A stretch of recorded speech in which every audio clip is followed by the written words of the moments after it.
Hey guys, Benny Bam coming at you strong here. A lot of people have asked about the Celebrity All Star game, the NBA All Star game.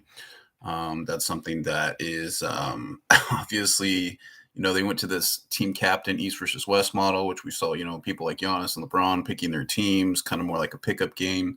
And then you've actually seen them go back to the East West format this year. And Adam Silver promised, it would be competitive and talk to players about the emphasis of how important it is that it's a competitive game.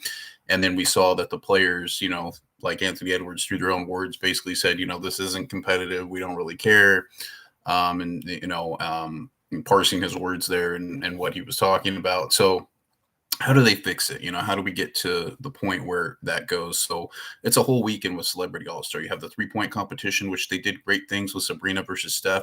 That was awesome to see the integration of the two leagues, NBA and WNBA, and the best shooters, and kind of making something amazing out of that. So I like where that's going, and I think that really tells you the entertainment value is higher than the actual competitive value. You see competitive games throughout the year.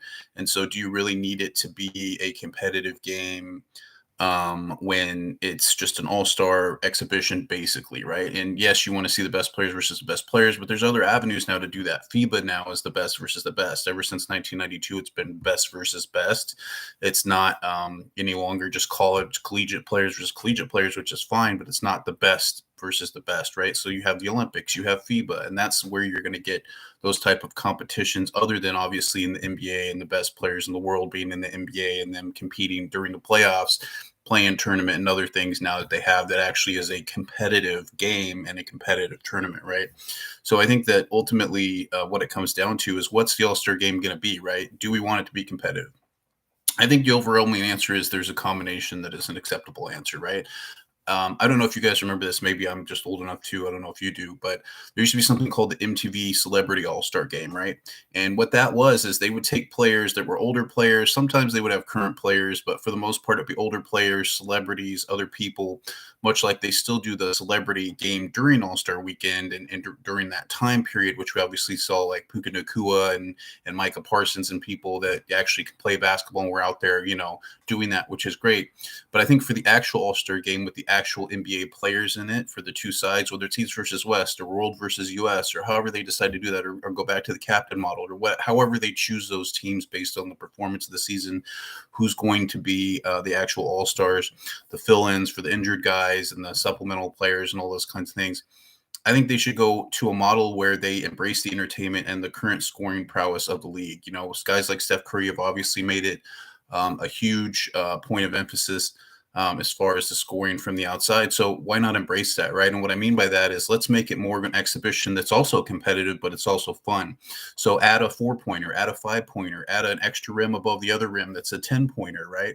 Let's see what these guys can do outside of just a normal basketball context, and put them in an entertainment value thing. And then it will become competitive, because then you can have a margin of 20 made up in a couple seconds with a couple 10 pointers or a half court shot. We see guys like the logo Lillard and all that kind of stuff.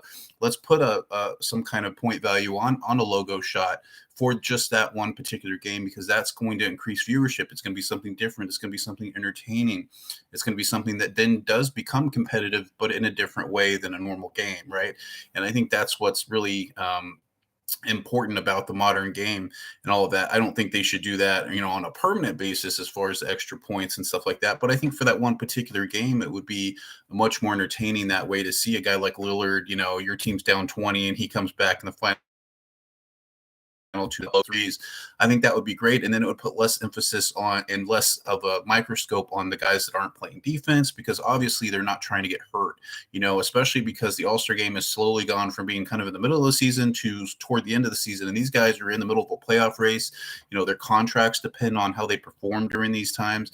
So they're not trying to go out there and get hurt during what's a glorified exhibition game, even though obviously for pride reasons and for contractual reasons, it does matter to play in that game, as far as bonuses and other things, that you get for being selected to NBA All-Star games, or being selected as an All-Pro, or being selected as first, second, third team, or defensive teams, or whatever the case may be, all rookie teams. You get certain contractual benefits from that, depending on who you are and what the contract is. But the most important thing is really the fan viewership, and pulling in fans from all these different countries, which there's now, 45 different countries that have, these amazing things going on as far as having players in the NBA. And so you might as well take advantage of that and make it a very entertaining game for everybody, make it a really cool experience. And I think that ultimately would be stepping in the right direction of how to fix that All-Star game. What do you guys think? Put your comments, like, subscribe, all that stuff down there. Please like and subscribe to the channel. That would be awesome. But I think that would be one great way to fix the game, is to add these extra components and let it be more entertaining. And then it will become competitive based off of that entertainment, as opposed to a normal game and how that normally works. Thanks, guys.